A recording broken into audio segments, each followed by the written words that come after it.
For our first presenter, presenting on behalf of the team at Redox, please stand up and welcome Niko Skievaski.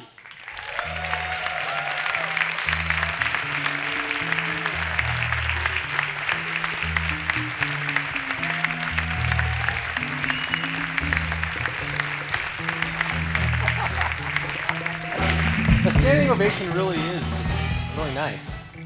So thank you so much for having me here. I'm excited to share our vision for accelerated technology adoption in healthcare.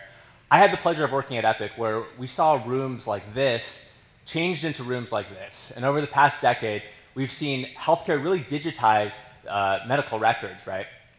We've seen technology adoption like crazy. But with that, we've also seen that healthcare has lagged behind what technology, what computers and the internet, the efficiency gains that brought nearly every other industry. It's estimated that right now in healthcare, about 1/3 of every dollar spent is waste. So why is that? We have an influx of technology moving into the space, but we're not seeing the efficiency gains that we should necessarily see.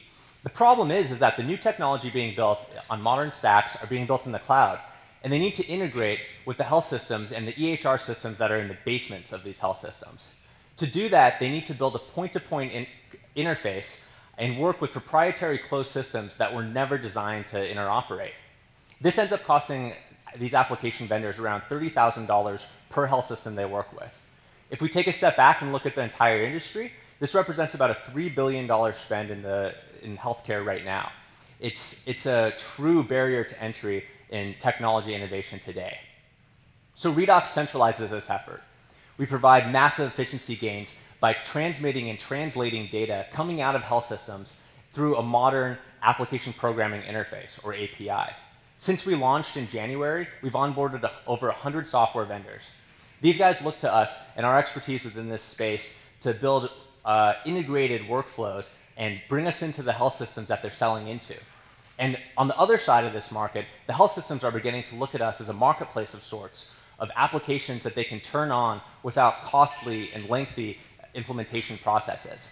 The reason why we can do this is because of our great team that we've built and our experience working within electronic health records. I met James while he worked at Epic. He was there for about 6 years and worked on nearly every technical team that Epic has. He also laid some of Epic's core infrastructure and how headquarters communicates with implementations of Epic all around the world. I met Luke at Epic while he was acting as an internal VC of sorts. His job was to take innovative ideas and help them scale within the organization. Beyond his job on the innovation team, he also installed some of Epic's largest sites and even helped to find new ways for the EHR giant to grow. And I'm just a guy who's obsessed with solving structural problems in healthcare. I joined Epic for that same reason and started Redox to pursue that as well. Together, we've grown a team that has over 40 years of experience developing, implementing, and integrating with the nation's leading EHRs. Our board of directors is rounded out by Mark and Jignesh. We call them our adult supervision. Mark started Nordic Consulting and has sold to and maintained relationships with nearly all of Epic's customers. Jignesh, beyond being a computer scientist and professor at the University of Wisconsin, he's grown and sold data-level companies to very large technical companies like Twitter and Pivotal Labs. So a little bit of background on where we came from. At the end of 2014, just 8 months ago, we raised our seed round of investment. Over that time period, we've onboarded over 100 software vendors. We've created a suite of development tools and have created 10 data models that satisfy the vast majority of our customers' needs. Additionally, in this time period, we've begun implementations at some of the nation's leading academic medical centers and have even turned down an 8-figure acquisition opportunity. We're currently raising a 1.5 million round. We set out in May to raise this money. This will buy us a runway to grow our application mix to 500 applications in this pre-production environment, allow us to implement at 50 health systems and get an annual run rate of about 1.5 million. And I'm happy to say that since we started raising this money, we've been overcommitted and are currently closing a $3 million round.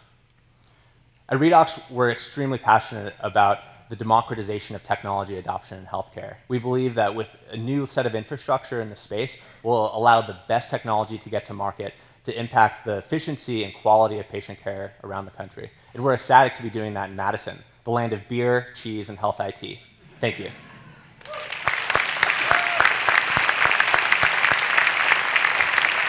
All right. Thank you, Niko. Questions for the judges?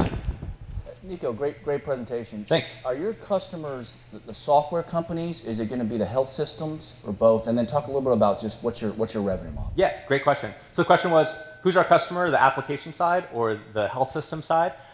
Primarily, our customers are the application side. So that's that 100 applications that we currently sell to. We consider those our customers. But as we've started implementing at large health systems, they've asked us, how do we actually work directly with you? So we've started, and we're in very early stages on coming up with an enterprise business model as well. So we're working on that, and hopefully we can get a repeatable model there in the next year. Hey, Niko, can you talk a little bit about your competition? You know, when I've seen other companies in and around this space, they've been more services oriented versus you guys were a product platform. But there seems to be a lot of confusion and a lot of noise. You didn't really talk to that much except in the beginning. But how would you characterize that? Yeah, absolutely. So there are definitely a lot of services that go into this, especially bringing that first health system live or bringing each additional health system live. There's a lot of customization that needs to happen from the proprietary system and customized system that the specific health system is using and modernizing it and standardizing it. So there is a lot of effort that goes in up front. But after we've implemented it once, we can reuse our infrastructure for every subsequent connection that goes through that health system, which differs from some of our competitors who sell a product that they implement at a health system and then they leave it and the health system has to manage it. We have a managed service around that, and different from others who are providing more of a service-oriented approach where they just build them on a one-by-one basis. Niko, would you mind talking a little bit more about your go-to-market strategy here and how you've gone about signing up all the first 100 applications today and then how you get to the 500? Yeah, so when we initially launched, we thought we were pretty clever in selling to the application side of it. And by doing that, we could essentially shortcut the long sales cycle of selling directly into a health system. We can start working with these application vendors as they're implementing rather than early on in that sales process. So that's brought in us sort of shortcutted into a lot of these health systems that we're currently implementing at. But as we continue to grow, we're really looking at automating our onboarding process. With those 100 applications that we have right now, I've personally had phone calls with every single one of them. We're looking for making a process where we can automate more of the documentation around that as well as the website to streamline that onboarding process, and then focus our business development efforts on selling directly into the healthcare enterprise. And on the application side, is there a typical amount that these folks are usually paying you? Yeah, so they start off paying us $30 a month, so very low barrier to get in. That gives them dev tools and it gives them access to our documentation. Also gives them sort of a semi-customized plan of integration. So they start there, and then once they start implementing, we've toyed around with an implementation fee, and this is where we've kind of started experimenting everywhere from $1,000 on the low end to $10,000 on the high end, depending on the scope of their project. And then once they go live, we charge them a monthly licensing fee of anywhere between $500 and $2,000 per month, depending on, again, the scope of their integration project. And that's still all coming from the application provider? That's not yeah, that's all coming from the application provider. With the health system that we're working with right now, we're figuring out an enterprise deal with that health system that is, enterprise size. But again, that's still really in the early stages where we're not sure if we're going to be able to repeat that with subsequent health systems that we go to. And how have the application companies been finding you today? I know it's kind of the same go-to-market question, but I mean, 100's a lot, right? So how do those companies find you? Their alternative is hiring a consultant to help do this in-house. And our CTO was one of those consultants for a while. And that's where we got the numbers on. It cost them $30,000 to do this without platform product.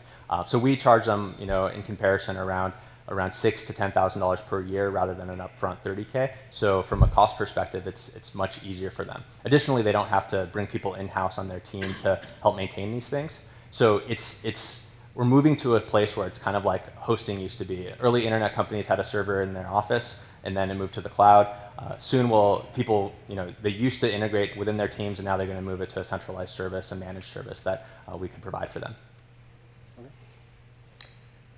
Have you worked with channel partners? I mean, it's kind of similar, related question, just to help with integration of the EMRs, and that can lead to the right customers as well? Yeah. So there's definitely a few channel partners that would be relevant. Obviously, the consulting space in Madison in particular has grown rapidly, and these are experts who are at health systems helping to advise them on how to best optimize the use of their EHRs. So we've definitely been working with many of the consulting groups to make sure they know what we're doing. We don't have a formal relationship with any of them yet, but we're working on that. And I think we're early and we're working towards it. Additionally, there are other channel partners that provide similar infrastructure within the healthcare startup space. So you need things like hosting, you need things like integration.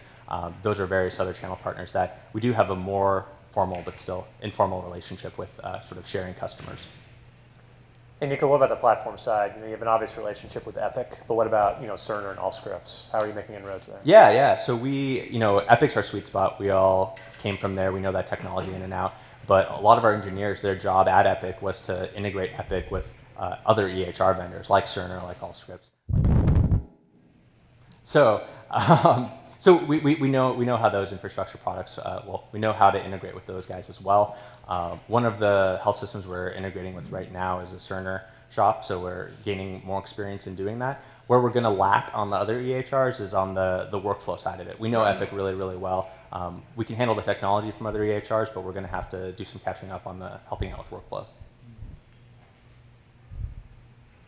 Anything else? 15 seconds? No? All right, hearing none. One more time for Niko and the team at Redox. Thanks, guys.